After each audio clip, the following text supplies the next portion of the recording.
Hey, what is going on, guys? This is the bogey-free podcast for the waste management.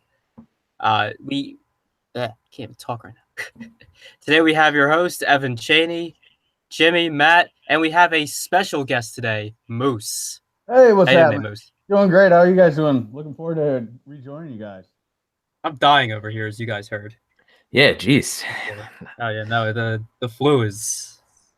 Moose, we might have an opening. Oh, you got the flu? That's brutal. You might be under quarantine. I think it might be the flu. You might be under quarantine or something. Oh no, especially the 2018 flu. Oh my god. Thank God we don't do this all together. To name this flu after. I mean, recently we had swine flu and bird flu. We don't even have an animal for this one. It's just call it the moose flu. Moose flu. That seems unfair to such a majestic animal. I don't know. I'm all about branding. Whatever gets. Nice. All right, well, before we get into any of this, let's talk about the golf that was witnessed earlier today, the playoff. Oh, yeah. My boy Jason Day comes through and gets it done for me. I had him in one and done. I had the outrights on him. I was heavily exposed in DraftKings, and I'm a big fan of him coming through clutch with that dart wedge at the end.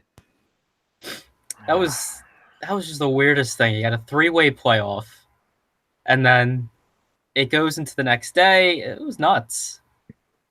Are any of the events coming up not going to go to a playoff? Like when does this end? True. Listen, I feel like it's a trend that's probably going to continue the rest of the year. I mean, you look at the talent that's out there on tour. I mean, really, I think it's probably more the exception, or it's more the rule than the exception this year. Yeah, definitely. But how about even before the playoff though? JB, like taking 4 minutes and then laying up. Oh, that was awful. What dude, it was a full-on tin cup moment. Oh, you know what? The only thing, I was trying to okay, what's a situation in real life that people could kind of relate this to? And I was thinking, imagine that he was on at prom, in his prom day. It's like, hey, JB, thought you were really sexy doing the electric slide. Let's have sex tonight. Here's a condom. And he sits there, stares at it for 4 minutes and says, no, I don't want to ruin our friendship. And he gives the I'm surprised the dude's doing that though. Isn't that a first? I know. I mean, you can't exactly say he's got a sack when he's laying up, and Yeah, no, it was really brutal. It was really brutal to watch. I can kind of feel for JB because he was clearly flustered the two previous holes before that. You could see that the grease was going dry, the wheels were starting to rattle a little bit, and you could just tell that he was frozen in that moment. He did not know what to do, and I felt bad for the guy. At the same time, hit the fucking golf shot, man. And don't lay up. I mean, yeah, exactly. Who lays up? This is like a tin cup moment. You need eagle to win, birdie or eagle to tie, birdie to lose. What are you doing? You're JB Holmes. You blasted 317 yards off the tee on average. Are you kidding me? You're laying up in the fairway? This is a preposterous. Oh man, I am not on this level of energy yet. I gotta pick my game up. You should start drinking much faster. We got 3 minutes in a prom sex reference. We're coming out blazing today, boys. This is beautiful. Prom sex reference. I haven't heard one of those in a long time. It wasn't even prom sex. It was prom friendship.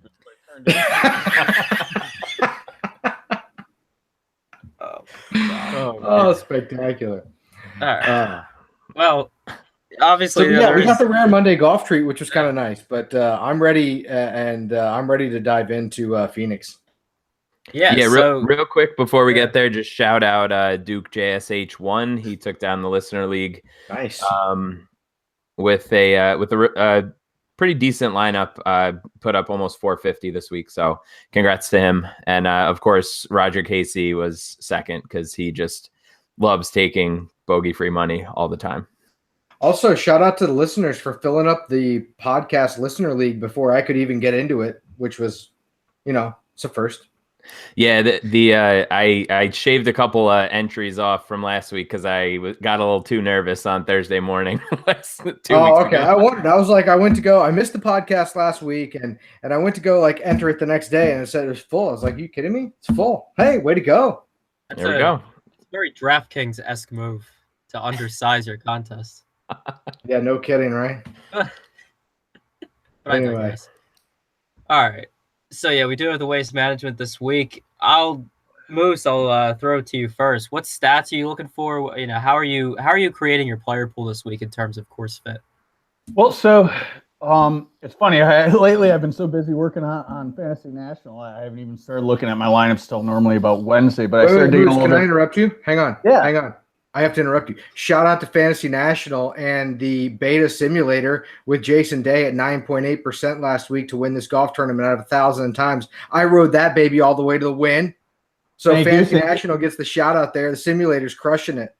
Thank you. Yeah, 2 weeks in a row we had Rom. You know, I like when we kind of get the longer shots too, but you know, that's, you know, he wasn't exactly the Vegas pick, so I'll take it. You know, I was pretty pumped. That's what I was rooting for come down the stretch. So yeah, that was sorry to interrupt. I just had to pump up the simulator. That's awesome. Appreciate it. If we got time later at the end, I can kind of walk you guys through how this, because I've been using that a lot in my lineup building. Maybe towards the end of the show, we can kind of talk about that because it kind of gets a little bit into the weeds, but it's kind of cool, you know, understand how it works and what it's doing. But yeah, so kind of what I've been doing this week is I always like to start over at the course breakdown of Fantasy National. And this is going to sound like a Fantasy National plug, but that's literally all I'm doing right now for my research. That and Twitter and listening to pods like your guys and others. So what I like to do is I like to run over to my our course breakdown, and on there you can kind of toggle between like the top 10, the people who place in the top 10 at this event in the past, people who've won at this event in the past. And so right now, kind of just from what I've been seeing is that strokes gained approach and like strokes gained approach is by far like the most overriding stat that people are. So like winning right now, the winners in the past have gained about 1.4 strokes on their approach shot, and the next closest would be off the tee, and that's just 1.1. But kind of across the board, whether you're looking at just the winners, the top 10s, the top 5s, guys who made the cut, approach, putting also shows up, but it's that approach. So I'm really looking at off the tee and approach, or strokes gained short game, which is just off the tee and approach combined. So then, you know, for a model, what I'll do is I'll kind of take those percentages and I'll just plug those in. So I might be at like 45% approach, 30% off the tee. And I'm going to I always drop putting down a little bit. It'll still be like a high weight, but since it's so unpredictable, I'll still drop that down a little bit. So that's kind of what I'm looking at in terms of stats when I'm building my models and stuff. There's also a lot of par fours between 400 and 500 yards. There's actually 10 of them, 10 par fours. So I'll be looking at, you know, par fours 400 to 450 and par fours 450 to 500 efficiency, because it just makes up such a large, over half the holes. And of course, what are you guys keying in on? Jimmy, you go ahead. I'll jump in on a couple of things here to kind of piggyback off of what you did. So, Moose, one of the things I've done for a while is I take the cut makers, the T20s, the T10s, the 5s, and the winners, like you talk about, from Fantasy National, and I've been putting them in my own sheet, and I just do like a color code heat mapping of it, so you can see kind of how important. And I put some percentages in there too.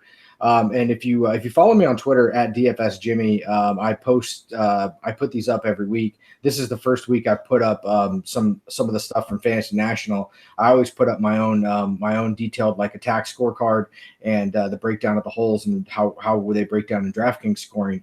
So you should follow me for that. That's a good way to check out the way the course breaks down.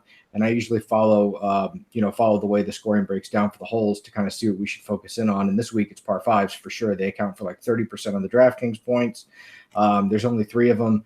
So the guys are going to need to make their hay on those holes, and they just kind of need to hang on relative to par for the other 10 holes that Moose is mentioning between 400 and 500 yards that are par 4s. They're all over par holes. They do account for a lot of DraftKings points, but it's only because there's 10 of them. It's not because guys are really scoring birdies on those holes. So I'm really looking at the par 5s for DraftKings scoring this week. But to go back to Moose's point there on the cut makers, the top 20s, the T5s, the winners, etc., you should check out the sheet that I posted, or a little screenshot that I posted that references those Fantasy National stats. And what I do is I take those little visualizations from Moose and I just throw them into Excel. and put a heat or like a color coating on them. And basically the difference between ball striking versus putting, to emphasize how important ball striking is on this golf course compared to putting, it is 1.75 strokes more important over the course of 4 rounds. It is the strokes gained ball striking accounts for 66% of the total strokes gained here, while putting only accounts for 20 for the winners. And the difference between the percentage of ball striking versus a percentage of putting in terms of success for a winner is ball striking is basically 70% more important for a winner, and on average it's 50% more important for making the cut and performing well at this tournament. So again, to tail off a moose, I'm going to be heavily invested in strokes gained ball striking this week, and I'm not going to be looking too much at putting at all. I mean, let's face it, if Decky can win here twice, you don't need to be a good putter. The other thing I noticed as kind of going through this, and maybe you have some more to add to this, is that like around the greens is just like doesn't even matter here. Like, it's trivial. It's trivial. I mean, if you're missing the greens here, it doesn't matter because you're just not scoring. That said, for the guys that do miss the greens, you need to get up and down. But I think it's more of a function of just, the normal tour averages sort of playing out, and guys that miss 1 or 2 greens and they happen to get up and down really well. But in terms of like making the cut and having success here, it's not worth even waiting or looking at. It is a pure ball striking course. Yeah, for sure. And I also put out some stuff before about how much driving distance is sort of important. I made a model that just like gave percentages for top 25, and for every like 10 yards off the tee that you gain, your percentage goes up like 4-ish% to make a top 25. So definitely something to consider as well. Whereas like going from 55% fairways hit to 90% fairways hit only got you like a 8 or 9% bump in a chance for a top 25. So definitely waiting some driving distance this week. That falls in line with Josh Culp's sort of like quotes and everything he pulls from the course. Guys talk about the, sort of that look off the tee where you just need to, like, you see the bunkers out there and you just need to carry it or not really, you just kind of bomb it out there. It's open enough. I've actually been to this course. I've not played it. I lived in Phoenix for a while. And if you've never been, it's one of the most beautiful courses, and golfing in Phoenix, Arizona, just in general, is beautiful. But it's really one of those courses that kind of sets up a little weird off of the tee. Just when you look at it, the way some of the lines are off of the tee, it makes the areas look smaller than they are, and the fairways run out a little quicker than they look like. So speaking of off the tee too, and this is just a little, I was just looking at our course breakdown too, and this is just kind of interesting. If guys miss the fairway to the left if somebody misses the fairway to the right versus missing the left, they're going to be 3 times more likely to make a bogey.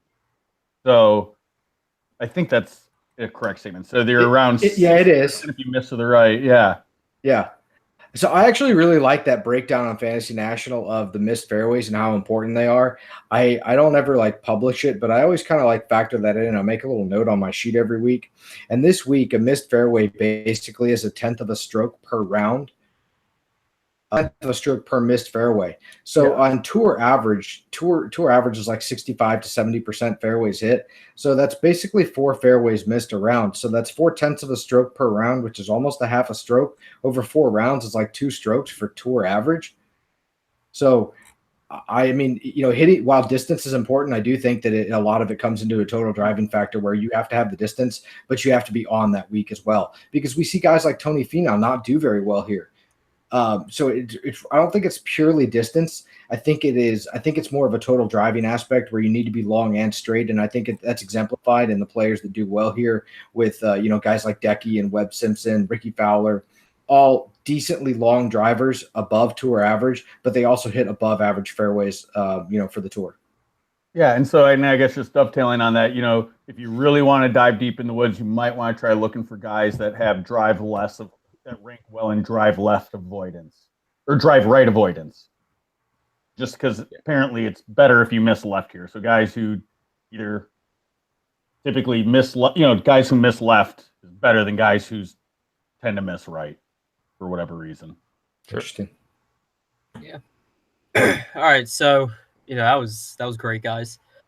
Let's jump into our 10K Hell yeah, and it up. was. It was Hell yeah, it beautiful. was. We were awesome. Yeah, that sounded High really five, stupid. Jimmy. coming High out of my five, mouth. Jimmy. Boom.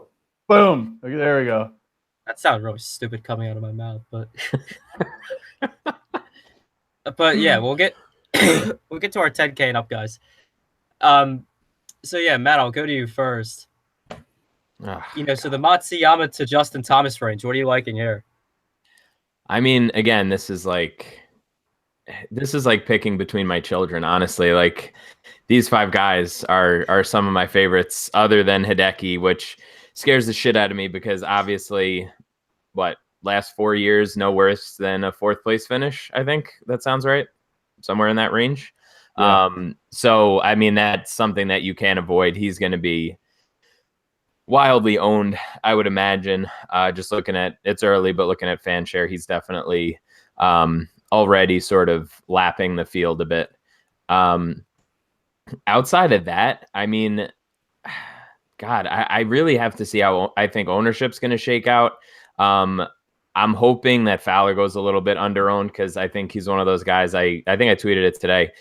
He's one of those guys that can just sort of snap into form, like, out of nowhere. And I think that if he goes a little bit under-owned in this range at that price, I think he could be a pretty decent GPP play. But I don't really have, I mean, I know I'm supposed to have like a take or something, but I don't really have like a strong take against any of these guys. I mean, if you want to say maybe JT because he missed the last 2 cuts here, but I don't know. Jimmy, are you strongly against anybody up here? I am anti-Spieth on this tournament, which probably means he's going to win. So just disclosure there. But I think, and I'm not really anti-Spieth. I think he's probably just the guy that I'm not gravitating to here more than anything else. What we've seen early in the season is a bit concerning to me, given what we expect from Spieth and sort of what his price tag dictates. He's always done kind of okay here. He hasn't done like exceptionally well, but he's like, I don't expect him to miss the cut. I expect him to finish inside the top 25. I probably expect him to finish inside the top 20. He's a prolific scorer, but we've seen his putting be off a little bit. His approach game's still in order, but one of the things that I always kind of go back to with Spieth is he needs a lot of room off the tee to kind of operate. I've just sort of learned that over the years, maybe more so than the average width fairways and such. And this course doesn't really set up for that. His approach game, if he finds the fairway, he's gonna cash in with his approaches. But I worry about him maybe finding the fairway a little bit here at this course, and his putter hasn't been helping him score at all. Rahm is maybe a bit concerning to me if you're looking for a reason to fade somebody. It's his college hometown. I mean, I don't know about you, but when I go back to my college hometown, I get fucking hammered. So just kind of wondering if maybe Rahm is not going to be, especially, I mean, if I had Rahm's girlfriend, I wouldn't be focused at all. But since I don't, But that's like any town though, right? Like, that's not really town Yeah. specific. He's like, no, but I just in general. I'm like, yeah. Well, like they probably, I don't know. I'm assuming she's from there, and anyway. But we also saw Rahm kind of fade over the weekend in tough conditions. Yeah. I wonder if Rahm's maybe just a little bit burned out at the moment. It's hard to fade the guy. I mean, I like them all, but I think the guy that I'm maybe most interested in because I play most GPPs is Justin Thomas. I expect him to make the cut. I'm not really too concerned about the 2 previous miscuts, especially last year. He was coming off that really hot Hawaii swing and everything, and so I don't really mind the miscut last year. He posted a 17th here, 2 years ago, I think.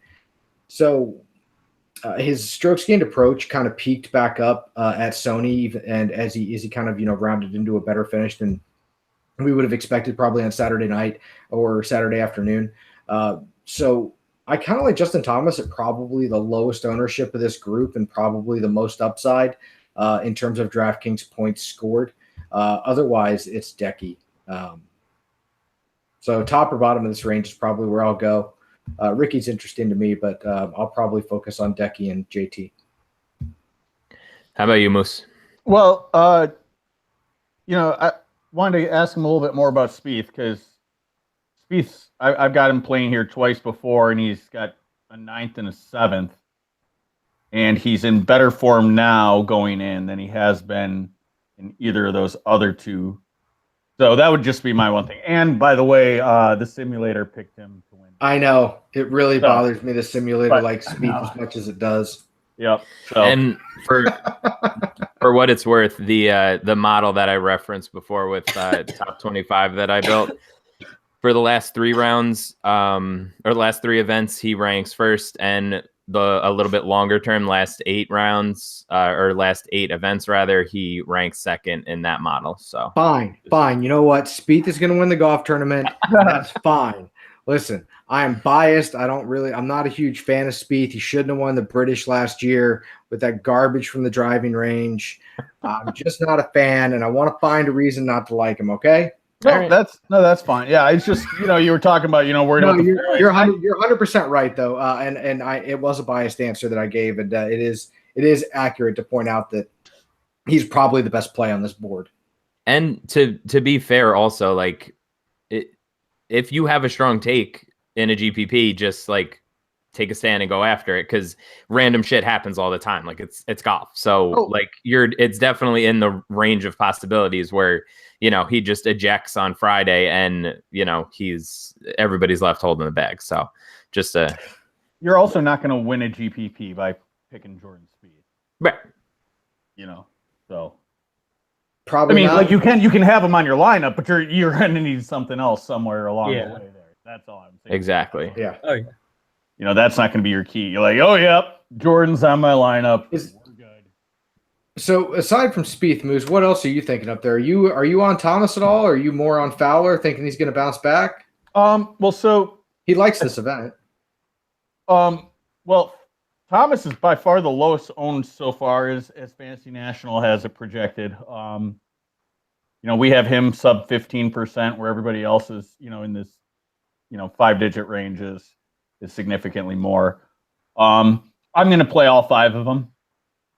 I'll be more heavy on probably Spieth and Rahm, because I'm not going to try to get too smart. I'll probably fade Hideki a little bit, just because I think there's going to be a lot of ownership going his way. It's won twice, in the past, and if he does it 3 in a row, good on him. But has anybody ever won 3 tournaments in a row? It's not terribly important. I was just curious if it's ever been done, just as we mention it. I'm sure Tiger's won WGCs. Yeah, you're probably right. He probably has at Firestone. Yeah. So I could look that up. Anyway, no, go ahead. I'm sorry. That'd be a really boring podcast. It was more like a squirrel type of thought. It was like squirrel, and I had to say something. What? Yeah. My guess is yes, and my guess is the answer is Tiger. I think those are both safe guesses. Yeah. All right. Well, if it's any consolation, my guy's Jordan Spieth here. Although I'll also go Ricky Fowler. Is that a good thing or a bad thing? That depends on which week we're talking about. There's some weeks where these takes are. It's going to be a great play this week. I mean, with him missing the cut in notorious fashion last week. Yeah, for sure. Well, he's done that the last 2 years. And in the last 2 years of this tournament, he's put in 2 top 5s. Mm-hmm. See, there you go. So maybe I have some logic here. There we go. Yeah. We'll see. Yeah, I think that would be really hard to take a stand on any 1 or 2 of these guys. That's why I'm probably just going to have a little bit of them in all my lineups. Try to differentiate myself elsewhere. And you can grab 2 of them too. With pricing the way it is this week, we'll get down to some people where you can probably grab 2 of these guys. And you might need to, because, the last couple of years, it's been Decky Fowler. Sure. So let's get to some of these cheaper guys. What are we thinking 9K range? Yeah. Even though it's just so why are there only 4 golfers in the 9K range? It's a little odd. You almost kind of have to go 9 and 8K together almost. Yeah. So who you liking there, Moose? I'm liking Berger and Finau. Noren wouldn't be a bad play. He when we're talking so much about approach, he was lights out in approach last week. Was that an anomaly or is that a new thing? That's kind of the thing. He gained so many more strokes approach than he typically does last week. He didn't play particularly great around the green or putting. It was all off the tee and approach. he can keep that up, good for him too. But so if of these four, I think I'm going to go Berger and Finau. Leishman's always a great play too because he kind of goes under own. But right now we have him as no, he's about mid-range in this range. Somebody tell me I'm an idiot. Burning out, like getting all the way to Monday, having to stay the extra day, get up, get prepared, come out there, come flat, lose the tournament, and like have to sulk to the next week. Are we worried at all about it, like him not showing up? Or because I don't know if he stays as low owned as Fantasy National has him right now. I kind of doubt it. But like, is anybody concerned about Noren and just kind of him showing up flat this week? Maybe that was the first cut. It was the first cut he made on U.S. soil last week, and it happened to be in contending for a win. Yeah. No, I mean, he'll be fine. Noren's a great player. He won 5 times worldwide. I just don't know. No, he'll be fine because, I mean, he's going from California to Arizona, right? I mean, it's not terrible. Like, if it were California to Florida, then, yeah, I would find some issue there. But he did have to sleep on the chance of winning and then bogeyed his first hole out, though. But yeah. Like, he chumped it up. That's the thing. Like, he totally choked his chance away today. It felt like. Hold on. He didn't really choke it, though. It sounded like he striped that shot, and it was about 2 yards short. And if he'd have gotten that 2 extra yards, it would have been money. And it's a totally different game. So, like, I don't know that if you talk to him, and I didn't hear any interviews afterwards, but I don't know that he's like, man, I really screwed that up. I think he probably thought he hit the shot that he needed to hit, and it just didn't go his way. So whether or not that carries over this weekend, I don't know. I try not to guess into that. He's also, it's not like he's like some young punk. Like, he's also, he's a little bit on the older guy that's side, won. like, yeah. Like I think he can bounce back from that. I'm not, if it was, if it's a young guy, maybe I'm a little concerned, but I think he can bounce back. Okay. Well, if he stays as low owned as it looks like, I'll probably have a little more Noren than most. I like Berger in this range. This could be a spot where Berger finally gets another win outside of TPC Southwind. He's shown pretty well recently, in the Hawaii swing, I guess, but I don't know. There's something about Berger that always kind of gnaws at me when I want to like put actual dollars on him for like betting purposes. But I do like Berger this week for DraftKings. And the other guy in this range is probably, and it scares the absolute shit out of me, is Webb Simpson. I'm really, really high on Webb Simpson, and I really hate it. I mean, the numbers look good for him this week. Oh God, it's Webb fucking Simpson, man. Exactly. No, I feel you there. It's like betting Lucas Glover. I think. Oh God, here we go. I do. don't say his name. Well, we'll get there. Whose name? Lucas Glover? Oh. Ev is like fully on board with Lucas Glover. Like, thinks that was a shots fired at Ev. Thinks he's like the second coming of Tiger for some fucking reason. But like, what I was going to say, 2009 maybe. Yeah. Like, hop in your time machine. What were you, Evan? Like 12? Yeah, 12, 13. Just around there. That's awesome stuff. What I was going to say was the fact that Webb last week really sort of lost it on approach and, still managed to get up and down and end up with like a reasonable showing makes me feel a little bit more comfortable that if his, given his history here, if his approach game can snap back a little bit, I think that he's definitely a good play here. It's just like, why pay 8,900 for him when you can pay 8,600 for Gary Woodland? You know what I mean? Like, it seems kind of silly to me. But Gary Woodland's never won a major. Yeah, but it's Gary Woodland, so it's fine. It's coming. We already had this conversation. He's winning before the Masters, and who knows? It could be this week. I'm sticking to it. Once the Masters passes and it doesn't happen, then I'll say the US Open. Like, I'll just keep going until it actually happens. Okay.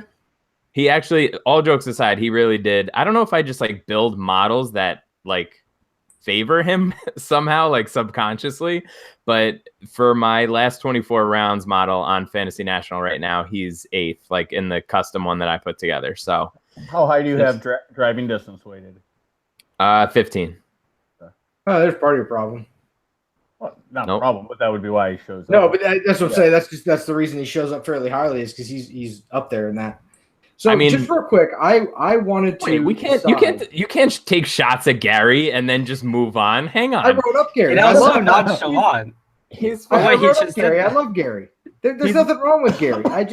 I'm just not sure that Gary's a better play than Webb, given the course history. Webb has never finished outside the top 15. Gary, on the other hand, Also, Gary's. Listen, I like Gary's second round. Gary's first round scares the shit out of me this year. Gary's first round hasn't been under par so far. That's a little concerning to me. His second round, however, is like sub 65, which is Good old awesome. Friday Gary. That's what we call him back in the day, growing up with Mr. Woodland.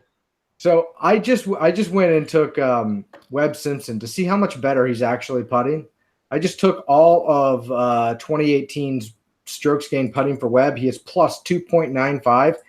His entire career from 2017 all the way back to 2012, he averaged negative 0.03. His putting's like just astronomically better. They have said that he's kind of found something with his new putter. I don't remember what he changed to or what he did. He went to the Kuchar grip with the forced locked arm situation. Pretty brilliant. But the one thing I'll say on Webb is just that last year he was in the playoff with Hideki, ran up into the Super Bowl, so there's a lot of eyeballs on it. A lot of people who remembered watching that playoff and remembering him having history here. So he's gonna have ownership regardless. For sure. I don't think it's a horrible play because, we've been talking approach. If Webb Simpson is nothing else, that guy's a ball striker. And that guy hits his irons so well. So, it's not a surprise that he'd play well at this course. And I actually, now that I'm thinking about that Super Bowl, I just remember when they got into this playoff, and I'm like, are you shitting me? We have Hideki Matsuyama and Webb Simpson in a playoff here. This is going to go forever because neither one of them are going to make a putt. It's like it doesn't matter how close. They could stick it to 4 feet. They could stick it to 4 feet. It's like game's still on. Nothing's settled here yet. Nice. No, you're right. What about JB Holmes? Are we back on that train? No. He's he is a mental mess after that situation the other day. But he's going to have no fucking ownership whatsoever. Everyone in the golf world is 8,700 at him. Like, he's expensive. Yeah. I don't want to ruin our friendship. Well, you know what? So JB, he's typically thought around the greens. The price for Patrick Reed, and I know I'm jumping ahead a little bit. He's really low right now, but it's like those guys. A lot of what they do is around the green, and out here it just doesn't matter. And so that's my 2 cents on that. Yeah, I don't think he has good course history here either. I'm not big on JB this week. Is there any holes where you really need to lay up? Fair point. He has a 6th here. But yeah, I don't know. JB doesn't do it for me this week. Woodland's not doing it for me. Phil, maybe Phil for the scoring, prospects. He does tend to score better than, most. Matt Kuchar. The return of Cooch. Come on, let's go. Yeah, him and his Skechers. Yeah, I think the guy I probably like the most is Austin Cook, though. Yeah. I am fully on board with Cook this week. He both of the models that I was talking about before, he was 9th and 20th. So I'm definitely in on him. He's 13th in DraftKings points over the last 24 rounds. So definitely flash some upside there. Well, news flash, the Fantasy National Simulator likes Austin Cook again. If you've been paying attention. If you've been paying attention, the simulator's kind of got a man. Dude, the simulator's got a hard on for Austin Cook. Yeah, but it's been pretty good. No, it's a good. I'm not saying it's a bad thing. I'm just saying, I know. So to be honest, all of a sudden, the first couple of weeks, Austin Cook's popping. I'm like, hey man, I really need to figure out something with guys who don't have a whole lot of rounds. But it's if he's gonna be performing. I mean, see, I kind of thought the same thing as Moose and I when he first launched it. We shot some text messages back and forth, and I kind of thought the first couple of weeks that it might just be a little bit of recency bias in the model that like you said, guys that don't have a lot of rounds and stuff kind of pop a little bit higher just because of small sample size. And I'm not sure if it maybe is the talent of this year and it's just kind of like the bubble that we're in, but the guys that have flashed so far this year, I think have been legitimate. And I think Austin Cook is going to continue to exemplify that this week. I'm not scared of Austin Cook. The model like Chesson Hadley a lot the last couple of weeks. And, he performed well, kind of right in line with the model. So maybe the model knows something we don't. Machines are taking over, man. But I like Austin Cook one way or the other. Well, the simulation, you do know that we live in the simulation, right? We could, man. We could absolutely live in the simulation. I mean, shit. If you ask Kyrie Irving, we're living on a flat Earth. So, oh god, I guess anything's possible. Kyrie sucks. I don't care what anyone tells you. Kyrie sucks. Flat Earth isn't possible. Just for all you listeners there, if you seriously, there's flat Earth, just send me some DMs and I'll love it. Have this. If you believe in flat Earth, I've got oceanfront property in Arizona, and just send me the checks. If you think there's a flat Earth, you need to turn this off and please unsubscribe. No, I mean, you got to hear their arguments, though. They're we don't. They're science. They're not arguments. They're just dimwits. I mean, people legitimately believe this, though. People are genuinely fucking stupid too. This is what happens when we have the the 21-year-old on.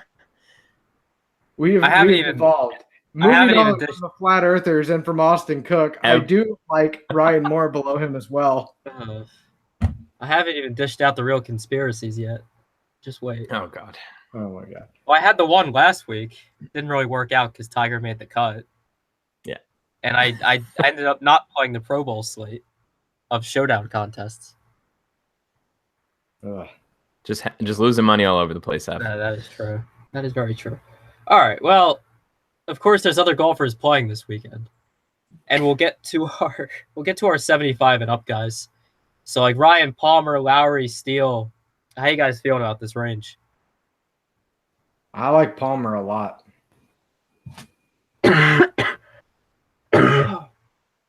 God, you like Palmer over Steele? Yeah. I mean, Ryan Palmer looked pretty damn good into the last two holes last week. And even then, he stuck that wedge to force a playoff when I kind of thought he was done after his tee ball. I thought Ryan Palmer looked pretty clutch. 2 weeks ago, or whenever the Tournament of Champions was, or the Sony, whichever one he played, his first round, he was leading. And I really, I liked what I saw then. And I kind of thought to myself that, penciled in Ryan Palmer for generally a resurgent year. He had a bunch of bull crap, and I'm sure everybody heard on the broadcast and everything last year. He had a lot of stuff off the course, a lot of personal stuff. And, Ryan's a good golfer, man. I expect him to kind of have a better year than maybe most do. So I'm going to go right back to Ryan Palmer. He looked pretty good after his post-round interview. He wasn't, I don't know, the moment wasn't too big for him or anything like that. So he's won like 4 or 5 times on tour, maybe 3 or 4. I think Palmer can get it done again. He's played well here at this course before in the past too. So I'm going to go right back to him. I don't know how owned he's going to be, but I don't really care. I don't think. I mean, he missed the cut last year. I don't know what he did the year before that. Yeah, but his wife had cancer last year. Like I said, I'm throwing last year out. Okay.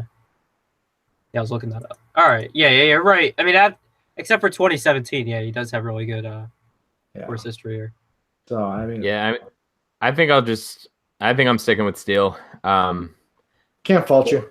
4 top 20s out of the last 5 years. He's kind of popping in everything I've been putting together recently. And he's on a pretty decent string of, I think the last cut he missed was like the Northern Trust, and he played a bit over the fall. So I'll personally stick with Steele. He's 11th in my fantasy national model right now. So I'll go there with him. Moose, who do you like up here? So far I've definitely keyed in on ZJ. I'll play him. Spawn at 75. Bubba's kind of one of the enigmas. Like, he notoriously hates this course. The course notoriously hates him. They boo him and all that stuff. He hasn't been particularly great, but I kind of hope that maybe like some ownership will slide other way. I'm kind of like one of those guys. I'm just gonna like have a little bit of sprinkle of Bubba, and then whenever he catches fire again, it'll pay dividends. He's never really killing me unless he's missing cuts. But guys that I could possibly be, that I'm kind of still looking into are Kevin Chappell. He's right now ranking first in strokes gained approach on last 50 rounds for me. We got who is the other? Oh, Kyle Stanley's looking pretty decent. Snyder Jans. And those are the kind. There's not a whole lot in this range. There's a lot of stuff that's like kind of fun, but guys, those are the four that I'm kind of like looking at. Well, how do you go ahead? Yeah, how do you feel about Russell Knox? I mean, last 4, 5 tournaments, he's done decent. I mean, he's made the cut. Everything since the Northern Trust, he's made the cut. Do you like Knox this week? I mean, I love Knox this week, and like I feel pretty good that this is going to be an obviously much better year for him. I think we talked about it a couple weeks ago. Last year was just completely lost. Like everything was done. And it seems like he's found some form. Again, this same model for top 25s. He's top 10 in both the short term and the long term in the model that I built. So I'm definitely going to have quite a bit of him. I like, kind of like Moose was alluding to, this range is sort of, there's a lot to like, a couple to love, and you can kind of spread yourself out pretty easily here. I like the spawn call as well. Yeah, it seems like we're all kind of on the same page because I'm heavy on Spawn. I've been heavy on Spawn the last 2 weeks. I actually used him in my one and done when he missed the cut at Career Builder. I really thought that was a place that he was going to win. But this could just as easily be the spot for Spawn. I've got an outright on him. I like Spawn again this week, and I also am going to be high on guy, I just lost him, Zach Johnson. His driver, he sorted his driver out after making the switch to PXG. This could be a spot that he wins. He's performed well here in the past. I don't know. He shouldn't have missed the cut at the Career Builder. That's sort of a wonky event anyway. Make a mental note not to ever bet that event again, audience. Hey, guys, real quick. Sorry, I do like Zach Johnson this week. You were asking about Russell Knox here, and just kind of interesting. So, like, he's not somebody that I'm in on this week, but like maybe for a cash gameplay. So I was checking it out, and here's the tournaments that he's missed the cut in between here and last year's Masters. And tell me if you think that this sounds like the Phoenix Open. So the first one is the last one he missed the cut was the Northern Trust. Isn't exactly kind of that type of course. Then he missed the cut at the PGA Championship, not the Phoenix Open. Then it was the Open Championship, also not the Phoenix Open. Before that, it was the U.S. Open again. And then the Players Championship again. And then the one before that was the Masters. So, yeah. Go ahead. Russell had a bad year in general last year. He was changing coaches. He had some off-the-course stuff going on, I believe. He really struggled with his irons just in general. I think his swing just left him. I remember betting him and writing him up at this course last year, and I really thought that this course set up just extremely well for his game type and just what he does well, and he just didn't show up. And again, I think that maybe is more a product of the off-course and type of year he had last year, and maybe not the actual player he is. So I still like Knox as like a GPP play. I don't know if I'd play him in cash, but I don't play much cash either. So what do I know? I should have said that caveat. I play zero cash. So I was just saying, like, nothing he's done has been very sexy, but again, yes, he did miss last year's Waste Management, but since then, the only thing he's really missed the cut in are major events with huge, awesome fields. Aside from the Northern Trust. What about our guy? Where is he at? Cam Smith. Why is Cameron Smith at 7,400 this week? Can somebody explain that to me? I can't. I get that around the greens, there's like what he does well, but the guy's a winner. Like, I don't know. Top 20s everywhere he's been since the Dell. Like, come on. Yeah, let's figure this shit out. I like, and Keegan Bradley. Keegan Bradley finished really strong. And what does TPC Scottsdale need? Tee to green. What does it not need? Putting. What does Keegan Bradley do well? Tee to green. He finished. What did he finish? 5th last week with a great Sunday. I'm struggling with his $7,400 price tag too. I don't. This is prime Keegan missed Cutville. Oh yeah, no, I'm not playing Keegan Bradley. Okay. I'm just trying to figure out why he's 7,400. I just want to make sure. I'm like, this is absolutely when everybody's no, this like, is where Keegan Bradley misses a 4.5 footer to make the cut on Friday. Exactly. I'm playing Keegan, and I don't blame you. Cameron too. Cameron, he's both of which are in the top 20 for Fantasy National Simulator this week. Playing both of those guys. All right, Ev, you have 30 seconds to tell us about Lucas Glover. All right. I'll use every second. The $7,400 god.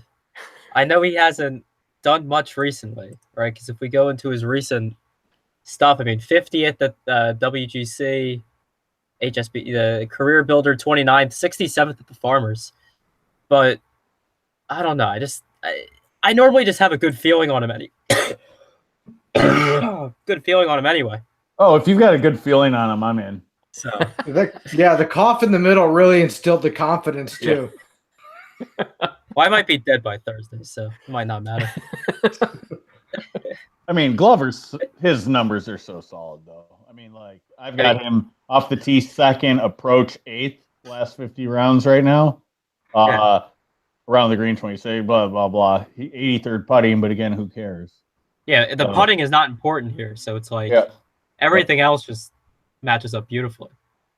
Yep, I can't fault you for liking him this week. Actually, I like him a lot of weeks too. So we're going with $7,400 Lucas Glover to the bank. All right, let's is Tway in the field this week? Yeah. All right, so we're running it back. I was gonna say we're running it back this week. Tway Right. versus Glover. What are you playing? You're playing a bet with Glover versus Tway. This is our brand. This is all we did last year. Can I just listen? I'll throw in this week. I want Bud Colley since it's in the same price range. I'll take Bud Colley. No way. Well, I'm confident that Lucas Glover will outperform all this. No, scratch. No. I'm not taking Bud Colley. No, I want Molinari. I want Molinari at 7,300. I'll take Molinari in that group against. Fine. All right, so you know what? Let's make those 3 our one and dones then. Okay. All right. I don't know about using Glove Daddy this early, but that's fine. I'm always confident. Yeah, well, why would you waste Glover at the Phoenix Open? I mean, I take him. I'm pretty sure that Glover's not even in my pool for one and done picks. Yeah, no, people he's just hate definitely on not. All day. All right, well, we'll talk about that more. What are some cheap guys down, like, I guess, what are we at, like 7,200 and lower that you're interested in, Moose? Brandon Harkins. Yes. Cosign. That's it so far. Like I'm looking like, I mean, like that I actually have like gone through and said, "Yep, I like him." So far, yeah, that's all I've got down there. So I might need to like add some guys there. Talk me into some guys. All right, Jimmy, what do you got? Well, Molinari at 7,300 is sort of egregious. It's like Noren last week. He's just based on world golf rankings, he's way too low. Yeah.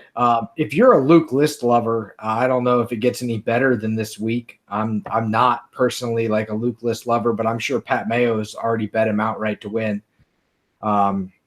He loves double L. Luke List actually showed really well last week. I was pretty impressed. I was maybe more impressed by the fact that he did it through his putter. So that's the reason I won't be playing Luke List.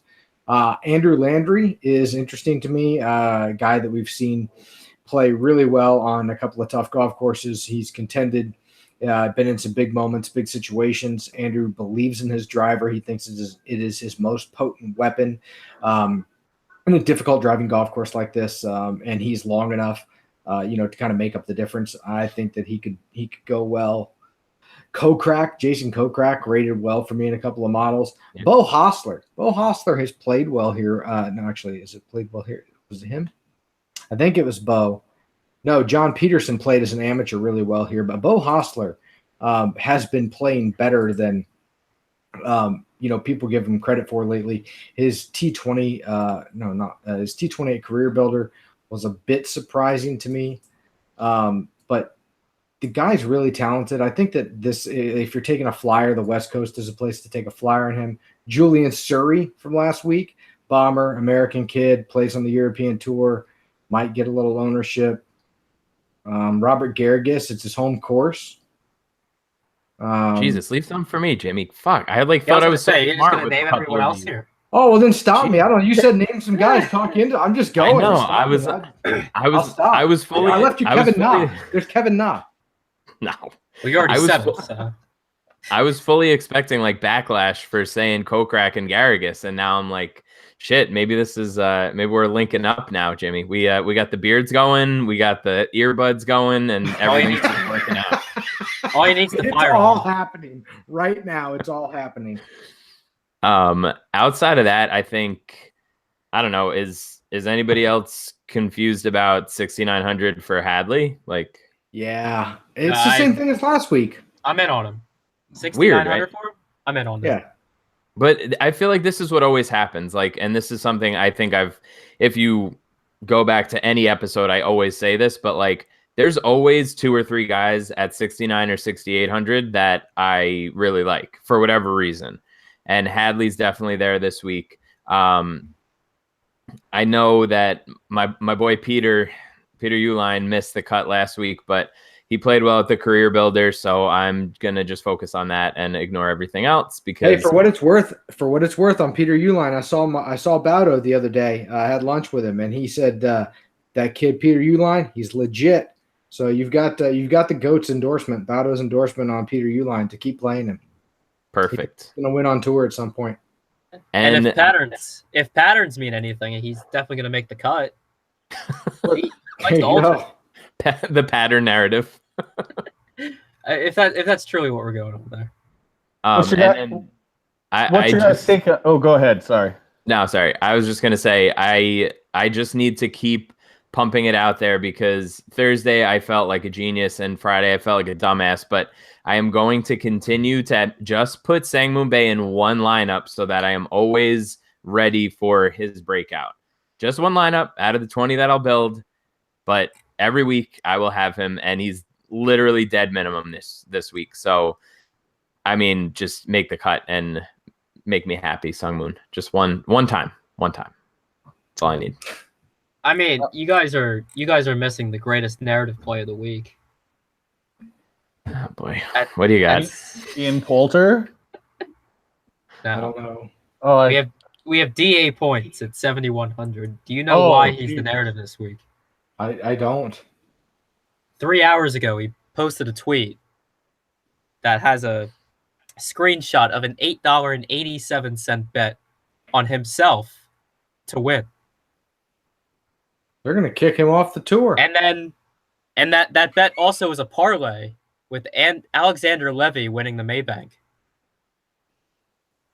I feel like I have to do that. If I don't tail that, I feel like I'm doing the universe like an injustice. Okay, all in on DA points here. Perfect. 100%. In. Because done. Because the thing is, I mean, he gets whatever the top prize is here, plus the $99,000 that this $8 bet would yield. So, so that is an interesting narrative. Not sure that I am all in on DA points for that, but McGirt at 6,900 is crazy to me. Yep.